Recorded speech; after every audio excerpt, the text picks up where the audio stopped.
సుందరాయ శుభాంగాయ మంగళాయ మహోజసే సింహశైల నివాసాయ శ్రీ నృసింహాయ మంగళం. శ్రీ శ్రీ శ్రీ వరాహలక్ష్మీ నృసింహస్వామి వారి సన్నిధానంలో శ్రీ విశ్వావసనామ సంవత్సరం దక్షిణాయనం హేమంత ఋతువు పుష్యమాసం పుష్యబహుళ షష్ఠి శుక్రవారం ఉత్తర నక్షత్రం జనవరి 9వ తారీఖు. యథావిధిగా 3 గంటలకు సుప్రభాతం. సుప్రభాతం అయిన తర్వాత ప్రాతరారాధన. ప్రాతరారాధనలో భాగంగా నిత్యవేద పారాయణం, పురుషత్ పారాయణం, ధూపసేవ సమయంలో చతుర్వేద పారాయణం, శ్రీరామాయణం, భారతం, భాగవతం, విష్ణు పురాణం, క్షేత్రమాత్యం, వరాహపురాణం, శ్రీభాష్యం మొదలైన గ్రంథాలన్నీ పారాయణం చేయడానికి ఉపక్రమిస్తారు. అనంతరం బాలభోగ నివేదనం.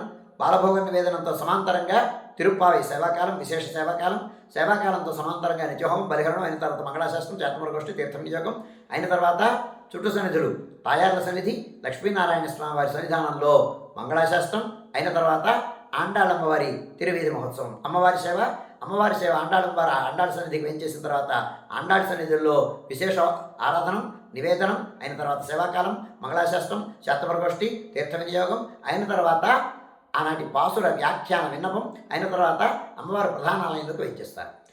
వేంచేసిన తర్వాత వైలారగింపు అయిన తర్వాత ఆళ్వారి సన్నిధిలో విశేష ఆరాధనం, నివేదనం, సేవాకాలం, శాతమరగోష్ఠి, తీర్థ వినియోగం అయిన తర్వాత చుట్టు సన్నిధుల్లో రాజభోగ నివేదనం అయిన తర్వాత చుట్టు సన్నిధుల్లో నివేదనం పూర్తి వేసుకున్న తర్వాత మంగళాశాస్త్రం. ఇది అయిన తర్వాత నిన్న రాత్రి పరమపదోత్సవం చేసుకున్నటువంటి పరమపదనాథులు వారు వేంచేస్తారు, హంసమూలకి వేంచేస్తారు. ఆళ్వార్లు పరమపద వాసులు అమ్మవారితో కూడి ఆ బంగారు తొడికినితో పాటు ఆ హంసమూలకు వేయించేస్తారు.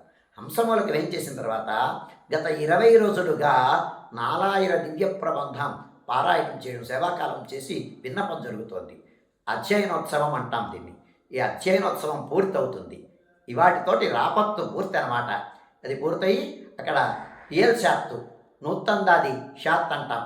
ఆ నూత్తందాది షాత్తు జరుగుతుంది. రామానుజ నూత్తందాది సేవాకాలం అయిన తర్వాత అక్కడ నివేదనం అయిన తర్వాత ఆ మంగళాశాస్త్రం, చేతమరగోష్ఠి, ఆళ్వారి సన్నిధికి మర్యాద సమర్పణం అయిన తర్వాత స్వామివారు మళ్ళీ ప్రధానాలయంలోకి బేడ ప్రదక్షిణ పూర్వకంగా వేంచేస్తారు.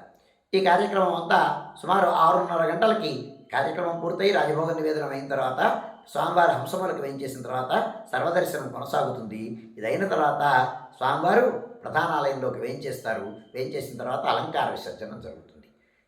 అందుచేత ఈనాడు ఆర్జిత సేవలైనటువంటి ఇవాటి నుంచి అంటే 9వ తారీఖు నుంచి ఆర్జిత గోవిందరాజస్వామితో సంబంధం ఉన్నటువంటి ఆర్జిత సేవలు రద్దు చేయబడతాయి. ఇవాటి నుంచి రేపటి నుంచి ధారోత్సవాలు ప్రారంభం.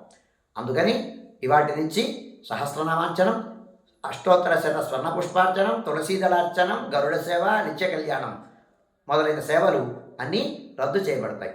అలాగే లక్ష్మీనారాయణ వ్రతాలు కూడా రద్దు చేయబడతాయి. ఇవాటి నుంచి 19వ తారీఖు వరకు భక్తులు గమనించవలసిందిగా మనవి చేస్తున్నాను. మధ్యాహ్నం 2:30 గంటల వరకు సర్వదర్శనం కొనసాగుతుంది.